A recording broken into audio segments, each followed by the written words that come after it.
Greetings, and welcome to the Home Depot's first quarter 2021 earnings call. At this time, all participants are in a listen-only mode. A brief question and answer session will follow the formal presentation.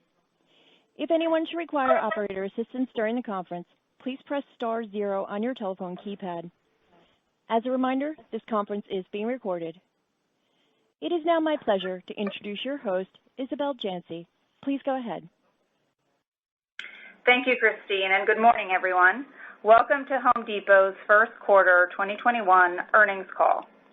Joining us on our call today are Craig Menear, Chairman and CEO, Ted Decker, President and Chief Operating Officer, and Richard McPhail, Chief Executive President and Chief Financial Officer.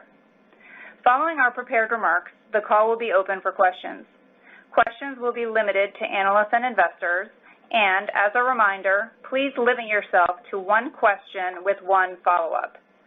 If we are unable to get to your question during the call, please call our Investor Relations Department at 770-384-2387.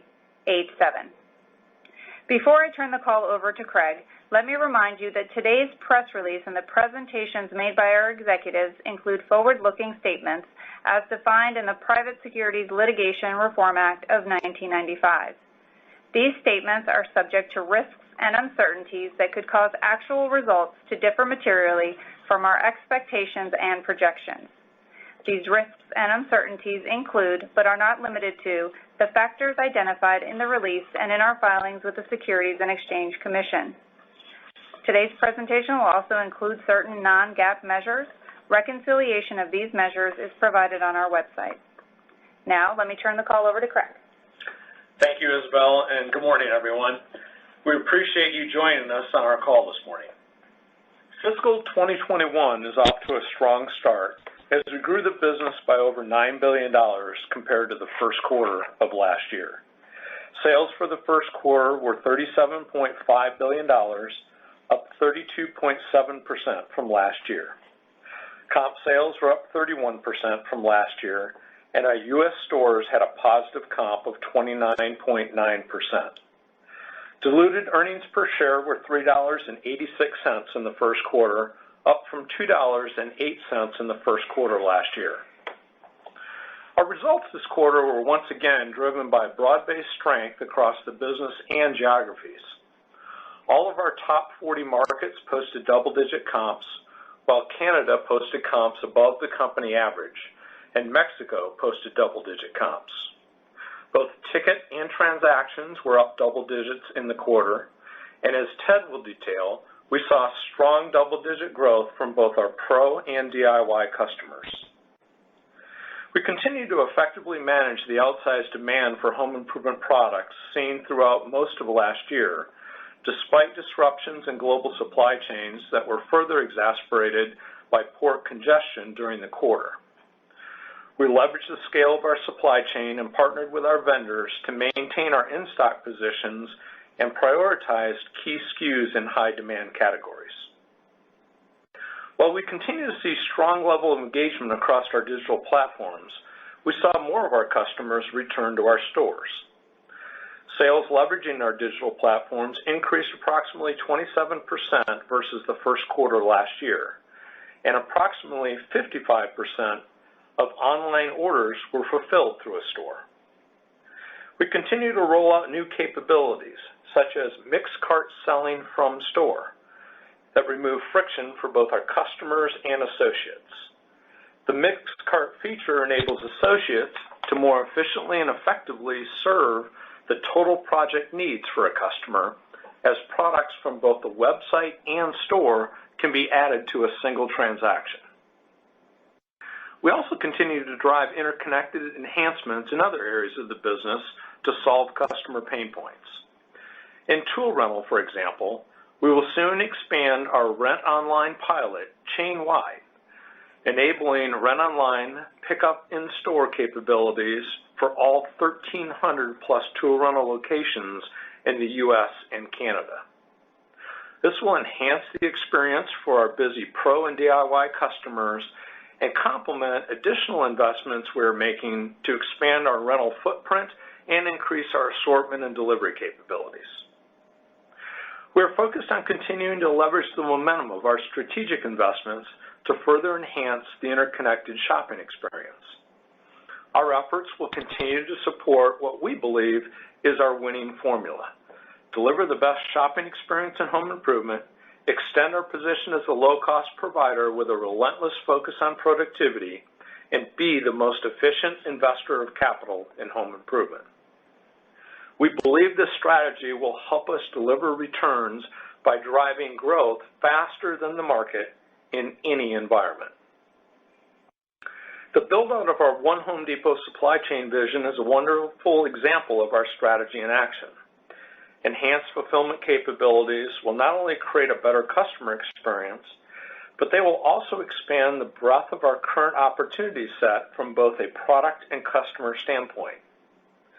The ability to combine this growth potential with scale to create the low-cost network in home improvement is a formula that we believe delivers long-term value creation for our customers, supplier partners, and shareholders.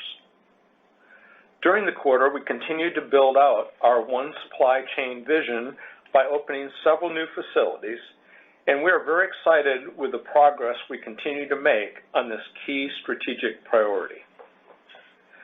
We have now been operating in this unprecedented demand environment for over a year and continue to align around a few key learnings. First, the investments we have made in the business over the past decade were the right ones.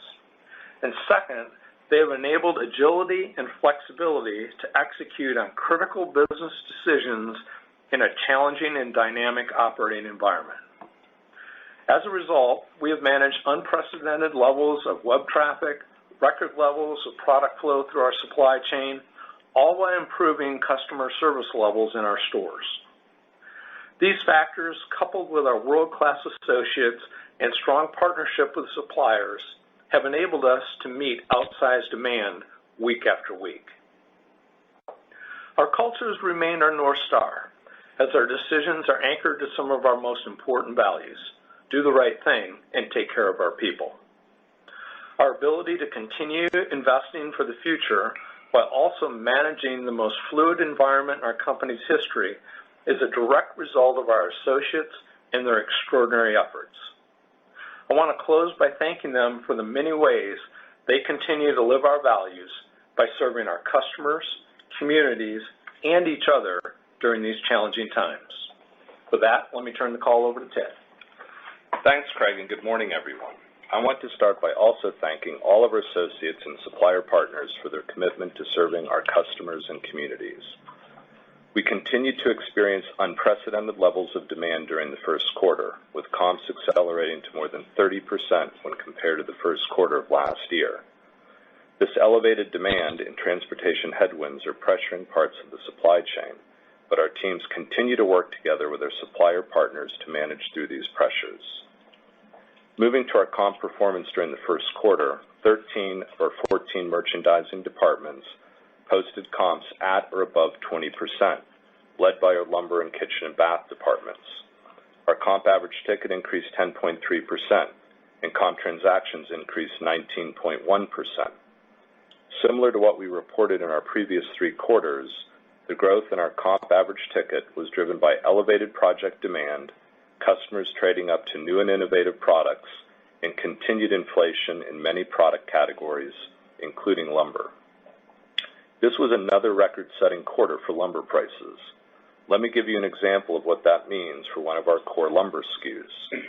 At the end of the first quarter last year, a sheet of 7/16 OSB was approximately $9.55.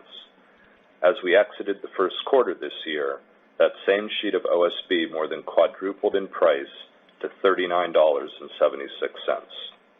Inflation from core commodity categories positively impacted our average ticket growth by approximately 375 basis points during the first quarter. Our interconnected retail strategy is resonating with our customers, as evidenced by strong growth from both in-store and online transactions, and we are pleased with our ability to meet widespread demand across our selling platforms. As you heard from Craig, sales from our digital channels grew by 27% during the first quarter, which equates to more than 100% growth on a 2-year stacked basis. Big-ticket comp transactions, or those over $1,000, were up approximately 50% compared to the first quarter of last year. We saw widespread big-ticket strength across our business, with notable outperformance in lumber, vinyl plank flooring, and many of our installation services. From a customer standpoint, we saw double-digit growth with both our pro and DIY customers. Growth with both customer groups accelerated during the first quarter, with pro sales growth slightly outpacing DIY. Sales to our pro customers continue to strengthen, posting the 4th consecutive quarter of accelerating growth and the best quarterly growth rate on record. Pros continue to tell us that project demand is strong and their backlogs are growing. Shifting over to our DIY customers, the strong demand we saw during the back half of last year continued during the first quarter. From gardening to garage and organization, new and existing customers are engaging with home improvement. And during the quarter, we were also well positioned for the start of the spring selling season. We took decisive action earlier than usual to proactively lean into our inventory position. This paid off as spring began breaking across the country and our associates were well equipped to service customers across key outdoor and garden categories. And the strength in gardening was more than just plants and shrubs. We posted a record quarter in categories like planters and hardscapes. Additionally, while outdoor categories exhibited significant growth during the first quarter, we've continued to see strong momentum with interior projects around the house. Interior projects like countertops, vanities, blinds, and home decor all showed significant growth in the first quarter. As we look forward to the rest of the year, we are focused on continuing the momentum we are seeing with our customers. We're particularly encouraged with the strong demand we're seeing from our pro customers. And for our pros, we know that brands matter. Brands like Milwaukee, Klein, and Carlon have significant market share in their respective categories and are trusted by our pro customers to get the job done. Milwaukee recently expanded their powerful M18 battery platform to include a full line of cordless nailers that deliver pneumatic performance with no compressors, no gas cartridges, and rapid-fire rates to keep pros productive. The M18 platform now features over 200 tools that are exclusive to the Home Depot in the big box home improvement channel. And at a time when pros are busier than ever, we are thrilled that we are the destination for Carlon's PVC electrical boxes and Klein tools. These brands are two of the most widely used by electricians. We've enjoyed a long exclusive partnership with Klein, being first to market with their new and innovative products, and we are now the exclusive national partner of Carlon in the big box home improvement channel. And while we don't know how the demand environment will ultimately unfold, as we look forward to the rest of the busy spring season, we feel great about our position, and we look forward to serving our customers both in-store and online. With that, I'd like to turn the call over to Richard. Thank you, Ted, and good morning, everyone. In the first quarter, total sales were $37.5 billion, an increase of $9.2 billion, or 32.7% from last year. During the first quarter, our total company comps were positive 31%, with positive comps of 19.8% in February, 36.2% in March, and 34.3% in April. Comps in the U.S. were positive 29.9% for the quarter, with positive comps of 19.9% in February, 35.6% in March, and 32% in April. During the first quarter, all 19 of our U.S. regions, as well as Canada and Mexico, posted strong double-digit comps. In the first quarter, our gross margin was 34%, a decrease of approximately 10 basis points from last year. Mixed pressure from higher lumber sales alone negatively impacted our gross margin by approximately 35 basis points. During the first quarter, operating expense as a percent of sales decreased approximately 390 basis points to 18.6%. We were pleased with our operating leverage during the first quarter as it reflects disciplined expense control along with a couple of other expense items that I'd like to highlight. First, our operating leverage in the first quarter of this year reflects the impact of several one-time expenses that we incurred in the first quarter of 2020, including additional compensation and benefits to support our associates. These expenses were partially offset by underspend in other expense items in the first quarter of last year, notably payroll, as we worked to staff up labor to meet the surge in demand. Together, the net impact of these factors resulted in approximately 240 basis points of operating expense leverage during the first quarter of 2021. Second, during the first quarter of 2021, we incurred approximately $80 million of COVID-related expenses, which created approximately 20 basis points of operating expense deleverage. And lastly, our operating expense leverage during the first quarter also includes pressure from higher accrued bonus expense, primarily related to our outperformance for our store success sharing program and store and field-based management bonuses for the first half of fiscal 2021. Our operating margin for the first quarter was 15.4% compared to 11.6% in the first quarter of 2020. Interest and other expense for the first quarter increased by $26 million to $333 million, due primarily to higher long-term debt levels than 1 year ago. In the first quarter, our effective tax rate was 23.9%, down from 24.4% in the first quarter of fiscal 2020.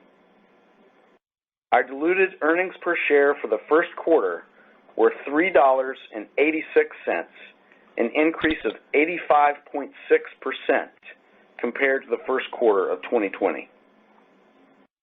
During the quarter, we opened 1 new store in the U.S. and 1 in Mexico, bringing our total store count to 2,298.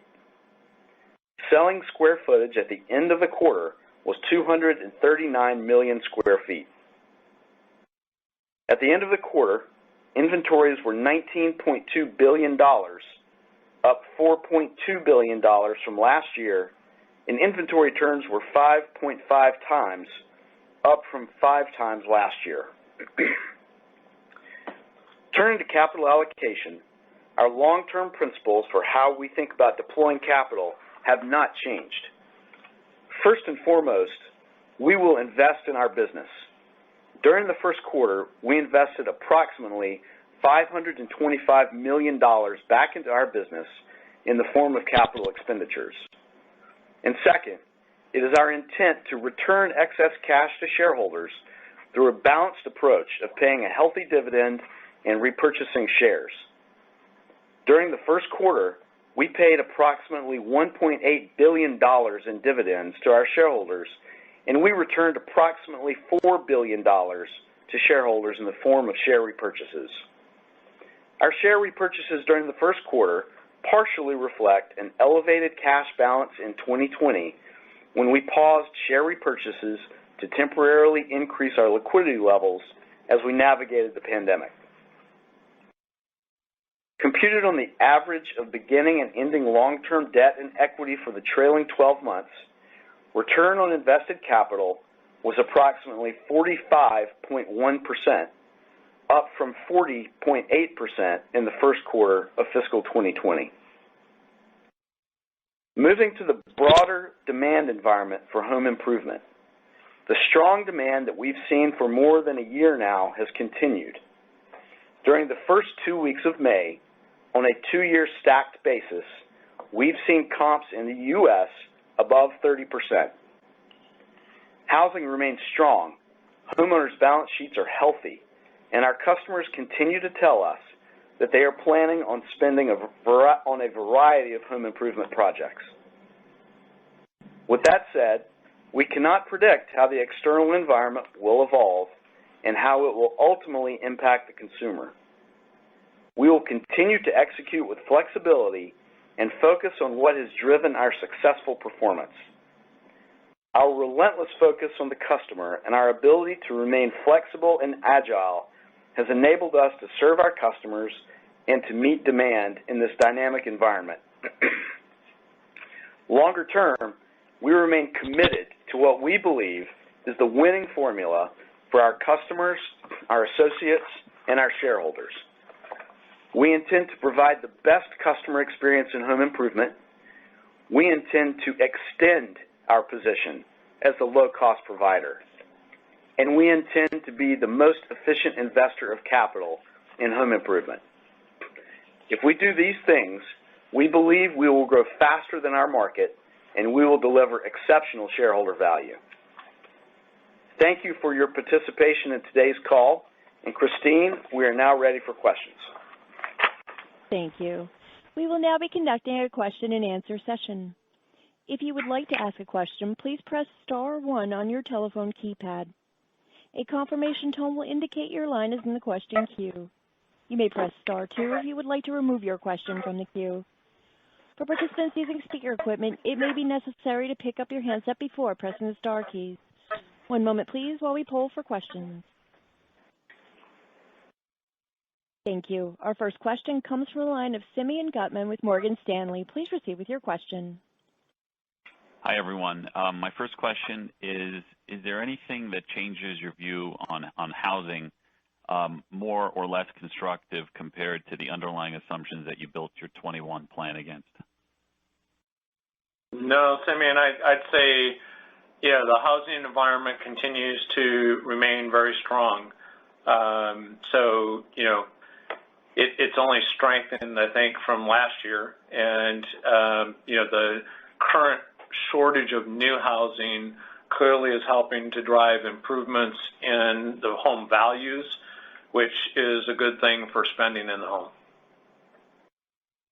Okay, and then my follow-up is actually more on operating profit and margin. And I think your message is very clear that you're focused on growing faster than the market. And I think Richard told us last quarter you're managing operating profit dollars and margins fall where they fall. Can I ask about the two, I think about incremental drivers going forward. It's about interconnected retail and then somewhat in MRO and Pro because some of the investments and acquisitions you've made. Is there anything about the margin structure of those businesses and incremental growth that would hold back margins? No, I mean, when we look at the business overall, we interconnected, we manage as a portfolio approach, and 55% of the orders are flowing through our stores. And then as it relates to the structure in Pro, we've shared in the past, and you look at Pro in total, Pro is a very similar margin profile to the DIY customer when you're looking at a complete project. And so that's it. Really nothing there that's dramatically different. Okay, thank you. Our next question comes from the line of Michael Baker with D.A. Davidson. Please proceed with your question. Hi, thanks, guys, and I appreciate the fact that you didn't really update your outlook in your press release or talk to it too much. But I guess let me ask this: Are you? It seems, and correct me if I'm wrong, you're probably ahead of where you thought you would be at this point. So, is there any update to that idea of if trends continue, will be? I think it was flat to up slightly in margins at or above 14%. Can you update that comment that you gave in the first quarter? And I guess related to that, is the right way to think about comps for the quarter and I guess the year somewhere in that 30% 2-year stacked rate? Would that be a fair sort of assumption to model for the rest of the year? Michael, let me share with you. I mean, clearly the first quarter performance was stronger than what we anticipated. We did not think that we would deliver a 30% comp in the year. And as it relates to the framework that we provided, Richard, you might want to speak to the framework. Sure, and just to remind everyone, we actually, at the end of the fourth quarter last year, we felt unable to provide an outlook due to the level of uncertainty in the environment. So we did not provide an outlook. We did feel that given the significance of non-recurring expenses in 2020, we could provide our view on our margin profile at a hypothetical level of sales. So looking forward, we continue to believe that the environment and the consumer response to it is difficult to predict. With respect to Q1, we're very pleased with the operating expense leverage and earnings flow through that we drove. And we're going to keep operating the business with discipline and keep a focus on driving operating expense leverage. Okay, thank you. I appreciate the commentary. Our next question comes from the line of Michael Lasser with UBS. Please proceed with your question.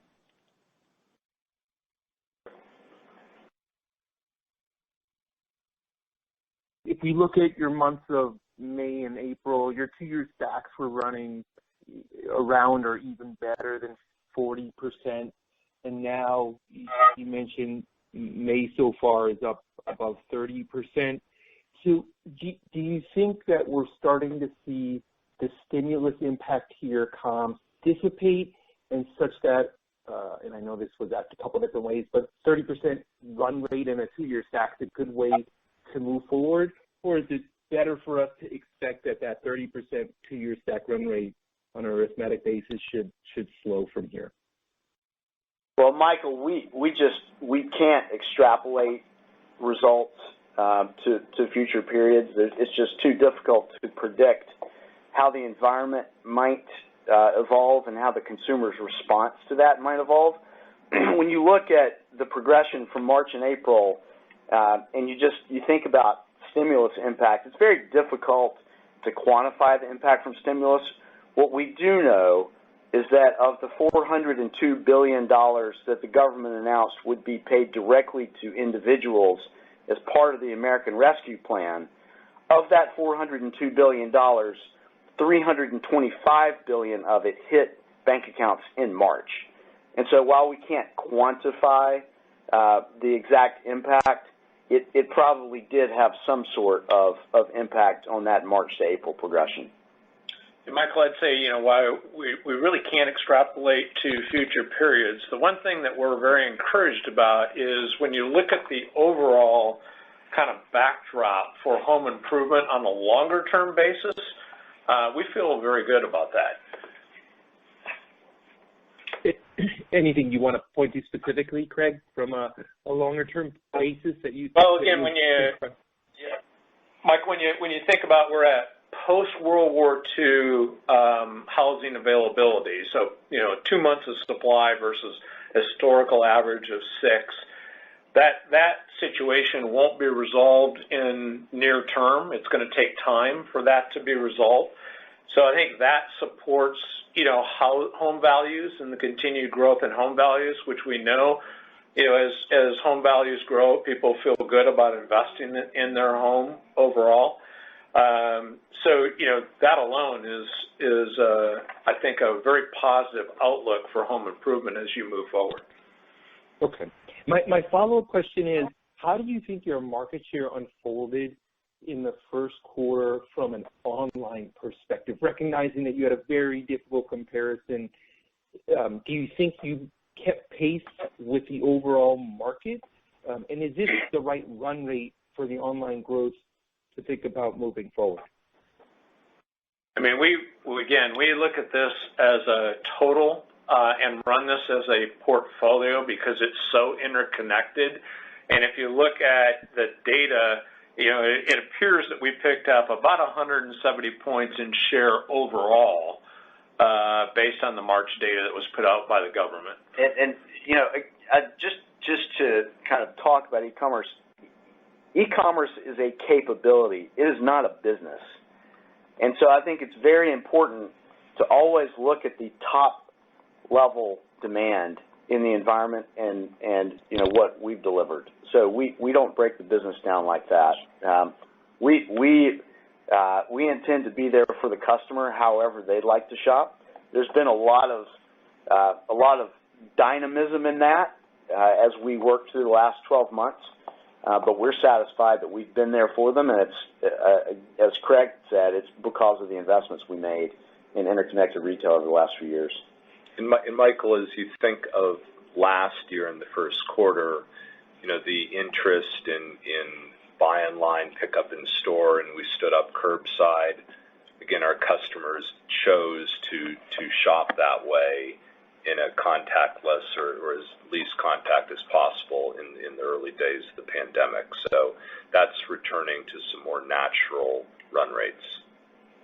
Got it. Thank you very much and good luck. Thank you. Our next question comes from the line of Chuck Grom with Gordon Haskett. Please proceed with your question. Hey, good morning. I'm curious if you guys are surprised that your basket trends have held in so strong, even as your traffic has improved so much. I mean, we are seeing customer engagement in all segments of our business, and when we've shared that through the progression of the last 4 quarters, our pro business has been strengthening as customers get more comfortable having folks in their home. Our services business has been strengthening for 3 quarters consecutively in a row now. Those are all big ticket drivers. And then as Ted called out, innovation has been a driver of expansion in our ticket as well as inflation. And Ted, I don't know if you have any other comments. And I think it also speaks to projects.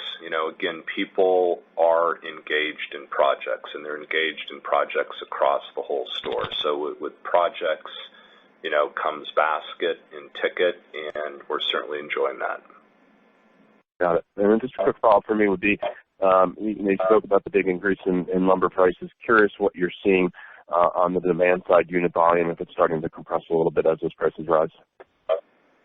Well, the lumber environment is certainly unique. In the way we're thinking about it right now, Chuck, it's really a storm environment. It's very tough to look at traditional elasticities. Certainly prices are up, as I referenced in the call.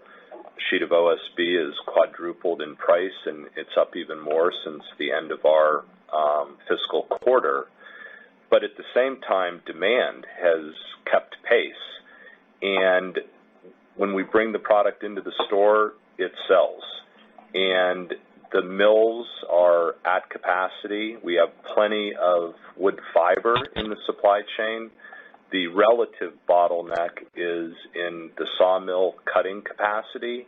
We don't see a lot of capacity coming online, so we're probably not going to see a lot of finished lumber product in distribution. So as soon as that product hits our stores, it sells.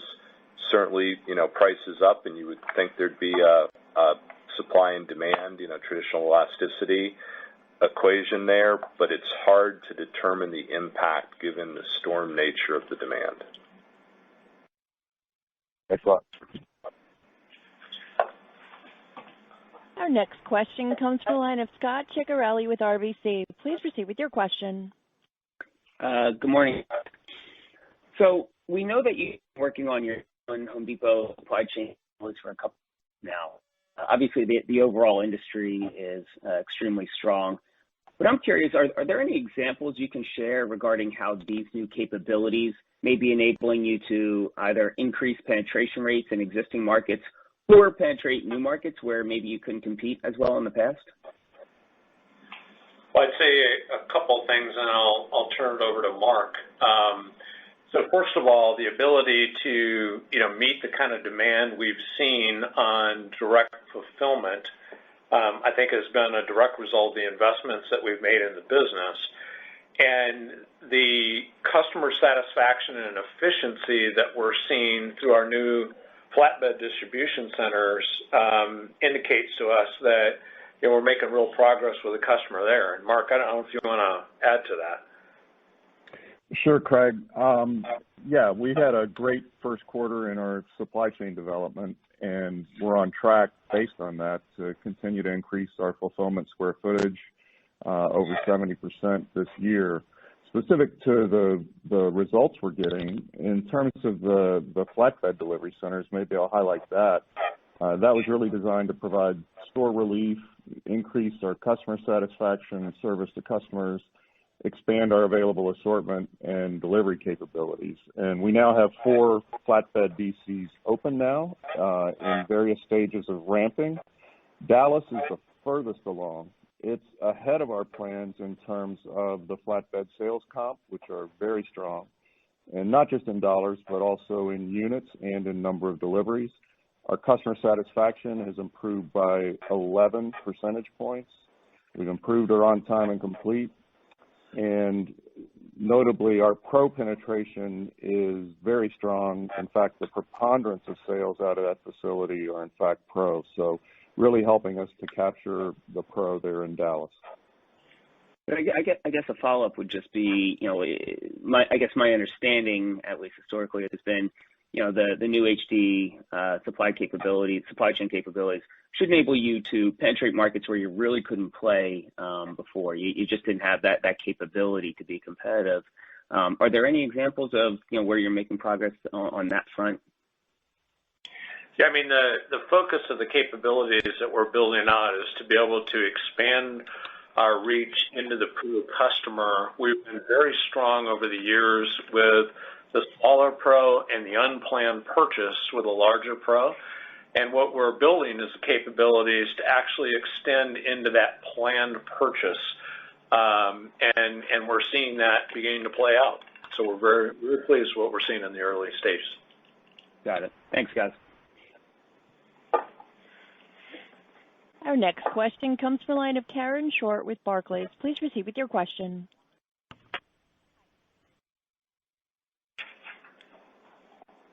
Ms. Short, your line is live.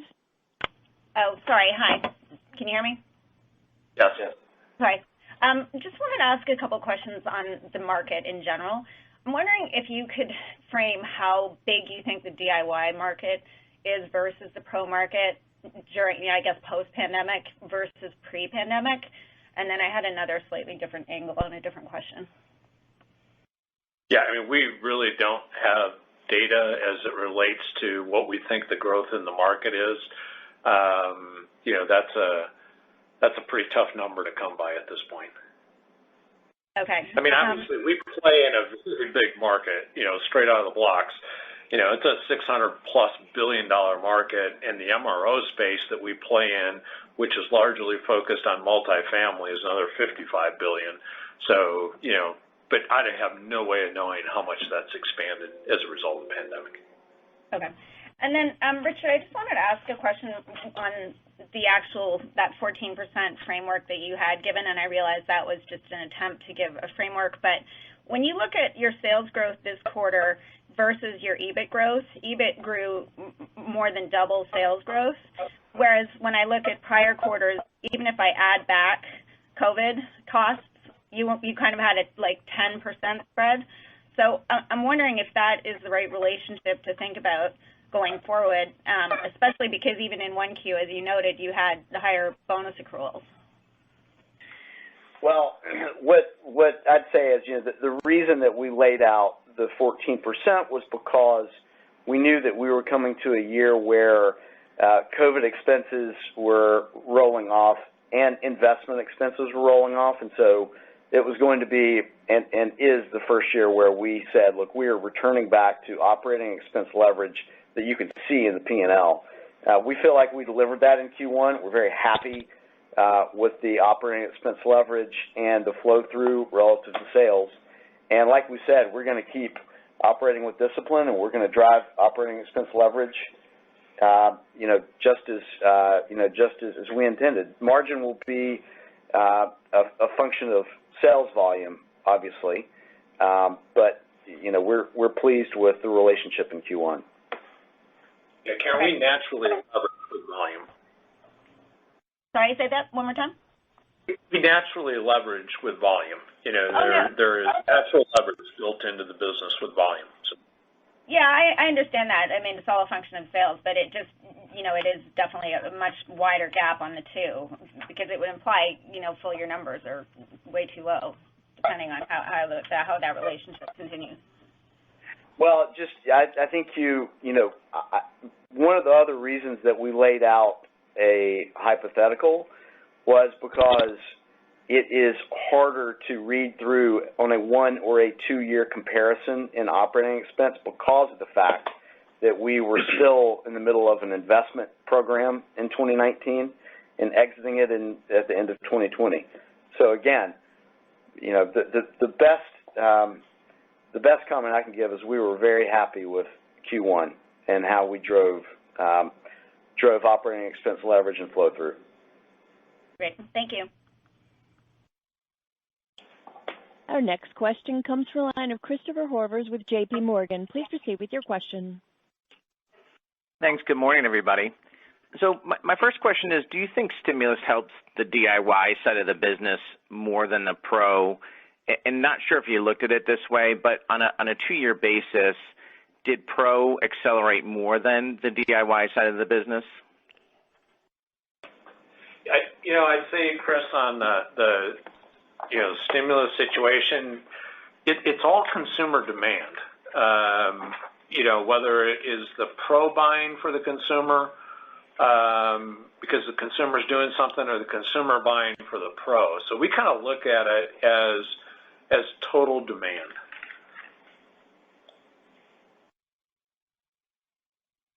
And then I guess anything on a 2-year, I guess my thought on that is, pro, you got to get them in your house. And there's a lot of backlog, so it would seem like there could be a near-term bump on DIY versus pro. So, and he also had some pro comparisons last year where the pro was non-essential. So I was just curious if you had teased out what it looked on a 2-year basis. Well, the 2-year stack plainly is the consumer has outgrew the pro modestly on a 2-year basis, but I don't know that provides information that's more helpful than saying that the pro has come back to the job site. Demand seems to be potentially more easily fulfilled through the pro than it was a year ago. But like Craig said, I think you have to look at top line demand. Ultimately, this is all or almost all consumer demand that is being fulfilled in different ways. So if anything, we're happy with the fact that the pro seems to have easier access to the job site and is getting to the job site easier. Got it. Makes sense. And then, May was a funny month last month. You had sort of stimulus spill over into the first half. You had pro restrictions.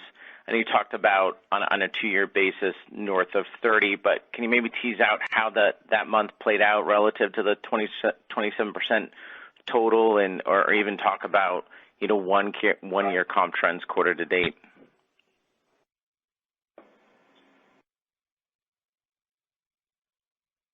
I'm not sure I understand your question.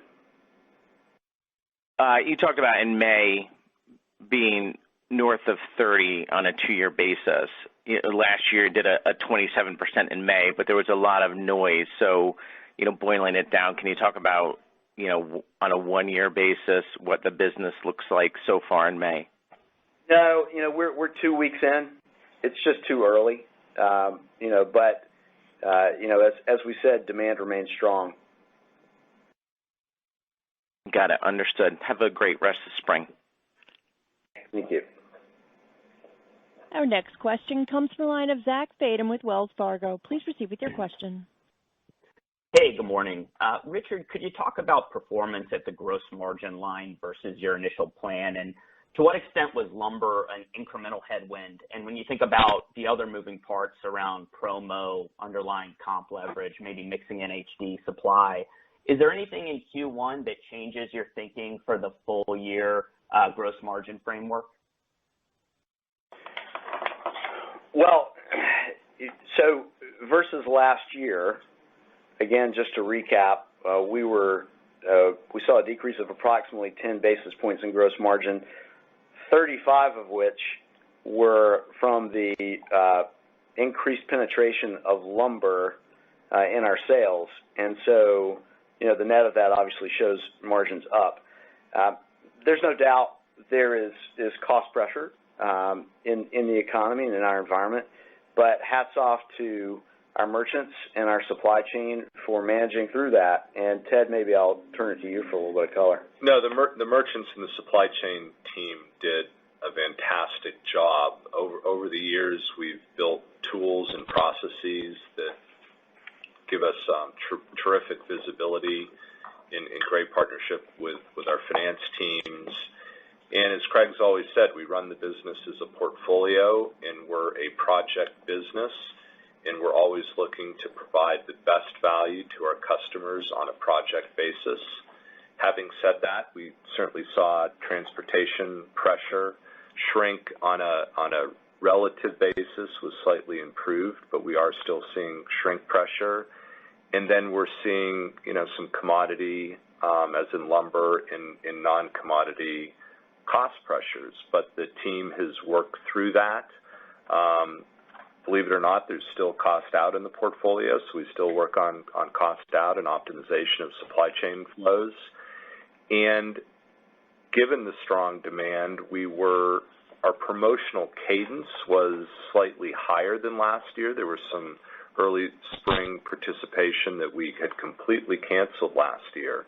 And so we were up in some activity on promotions. The overall level of promotions and any required clearance activity was down meaningfully. So that is what gave the balance of the offset of the cost and mix pressures.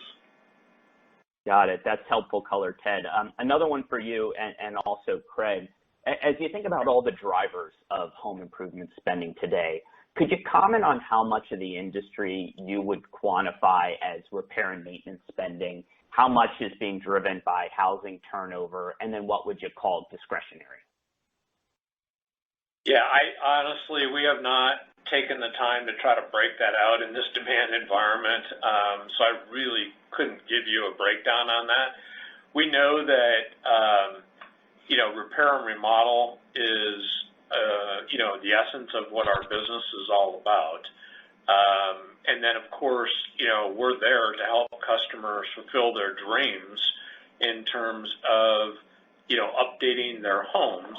And clearly over the last year, as customers have spent more time in their homes, they've told us that their home is never more important than it is today. And, many of those customers, like myself, got to see a whole lot of things that needed to be done around the home.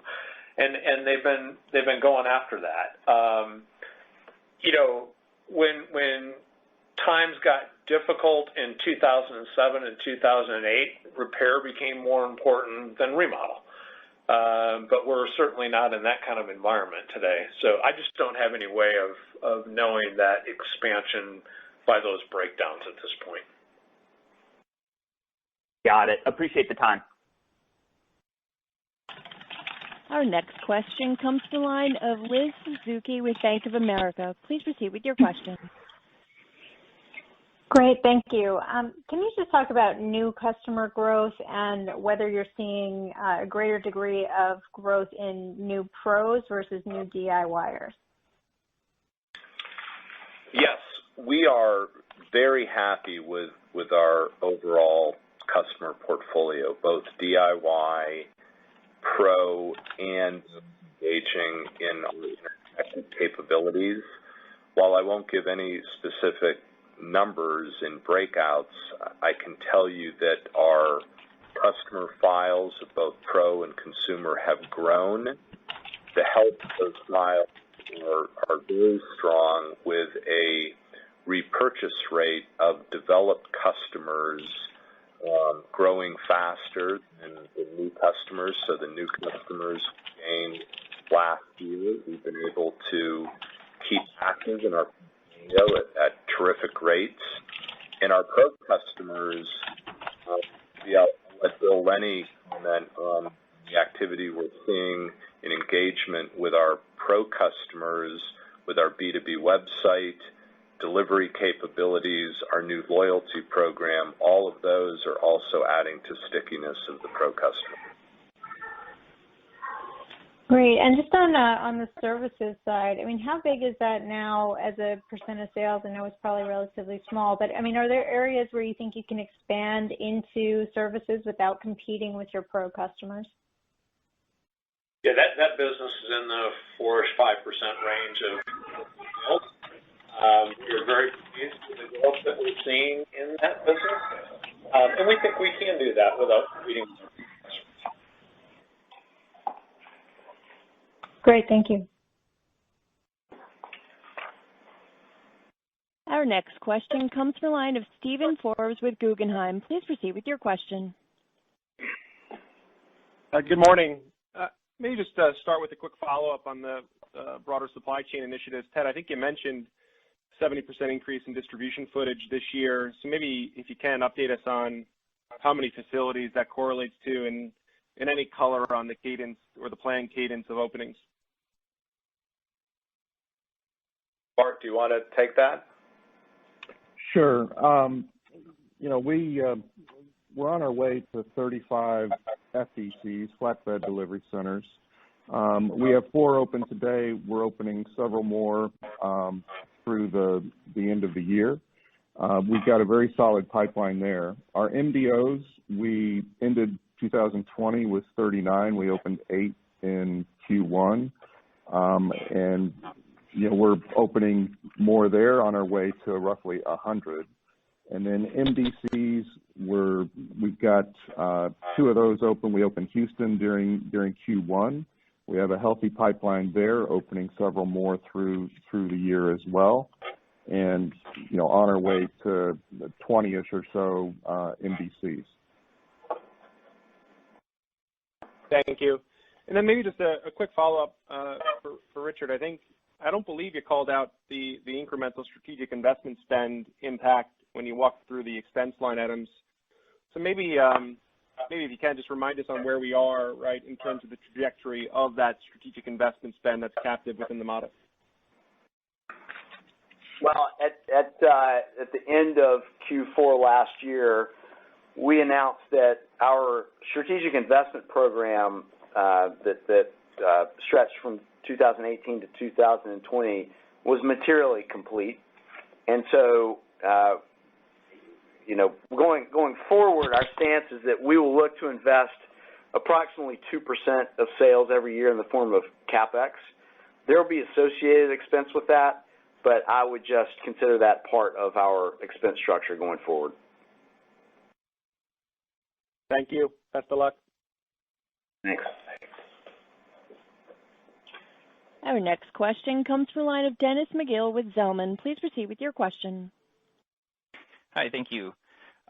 Ted, on the lumber side, when we think about, I guess that's the biggest driver of the commodity inflation, is it fair to assume that impact accelerated through the quarter and was largest in April, and then as we think about that impact so far in May, would be similarly above what you experienced in the first quarter? Yes, it literally week on week, it's gone up, and as we sit last week, framing and panel are effectively quadrupled in the market index pricing, and again, each of those went up last week. Okay, perfect. And then anything else to learn from the category performance as you look at passing the April comp of last year and looking at that on a 2-year basis? Any categories actually accelerating on a 2-year basis versus decelerating? And I guess just on the quarter itself, the one category that wasn't 20%, just curious on what that was. So the category that was not 20% was paint. We were very pleased with the performance in paint, but last year I think everyone stayed home and painted, so we had incredibly tough compares, so we didn't quite hit the 20% mark. Overall, on what's accelerating, I would say, continued outdoor living has been very strong. So if all of you are interested in things like grills and in patio sets, those are going to be in shorter supply as we get into the spring, because the demand is incredibly strong. And in things like patio, we do a fixed buy, as most of that is import, and we had to make the decision on the buy level quite some time ago. So that's been particularly strong. Anything else on the other side besides paint that you'd call out as being a decelerating trend? No. All right, much appreciated. Thank you, guys. Our next question comes from the line of Greg Melich with Evercore. Please proceed with your question. Hi, thanks.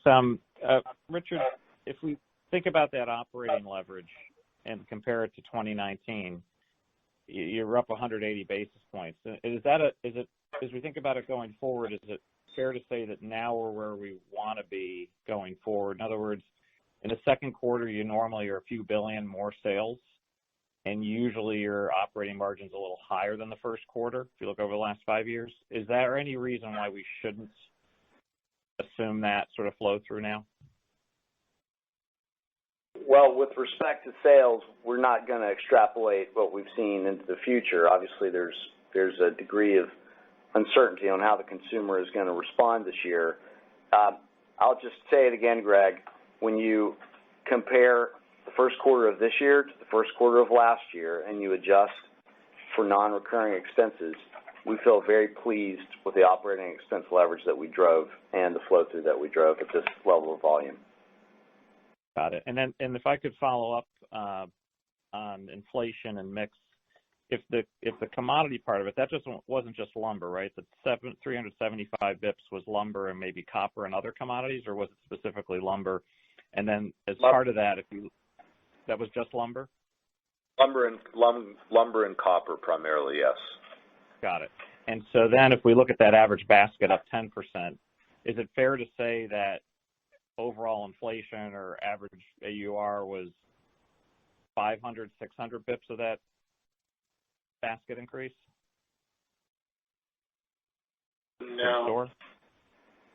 No, it was also driven by project nature of the business, the innovation that the merchants have brought to the market. You've got mix. You've got, percentage of basket. I mean, it's yeah. Wasn't all driven by lumber. So inflation isn't widespread across the store. Across the store, it's more mixed. If you think about it from a ticket standpoint, the ticket is being driven by a multitude of things. Yes, there is inflation, and we've been able to pass through. But again, it's also driven by the fact that our pro business strength drives a higher average ticket.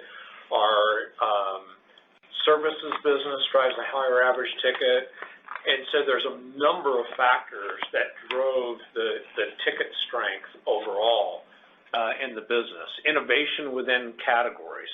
So as you continue to expand and grow in cordless capability and outdoor power equipment, for example, the average price in a lawnmower that is a cordless versus gas is significantly higher. All of that contributes to driving the growth in ticket.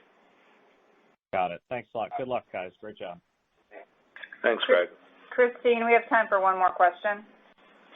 Thank you. Our final question comes from the line of Scott Mushkin with R5 Capital. Please proceed with your question. Hey, guys. Thanks for taking my question. So I was just wondering if you could talk about labor inflation and just the overall inflation as you guys think about the back half of the year. So that's number one question. Yeah, I mean, as you know, we converted part of our COVID expense into permanent labor costs in the November timeframe of 2020. And so obviously all of that is in the performance that we just delivered. As it relates to labor in total, this is spring. We're hiring up. We've been able to hire more folks this year than last year, even though we were ramping last year to cover the demand. And so that's something that, we work on a week-to-week basis. To be flexible and agile right now is incredibly important. And the two areas that we're focused on, not knowing exactly how all this will play out, is inventory flow and labor. Those are the two things that we're focused on. both are relatively short cycle planning, and so that's really what we're trying to make sure we can cover the demand that's out there. And are you guys having any trouble getting labor and having to raise labor rates a lot in certain markets, or is that really not an issue for you guys at this stage? No, I mean, there's always variances by market, and some markets are more challenging than others in any given year. But as I said, we've actually hired more folks this year than we did last year. That's great, guys. That was my question. Appreciate the answer. Thank you. Ms. Jancy, I would now like to turn the floor back over to you for closing comments. Thank you all for joining us today. We look forward to speaking with you on our second quarter earnings call.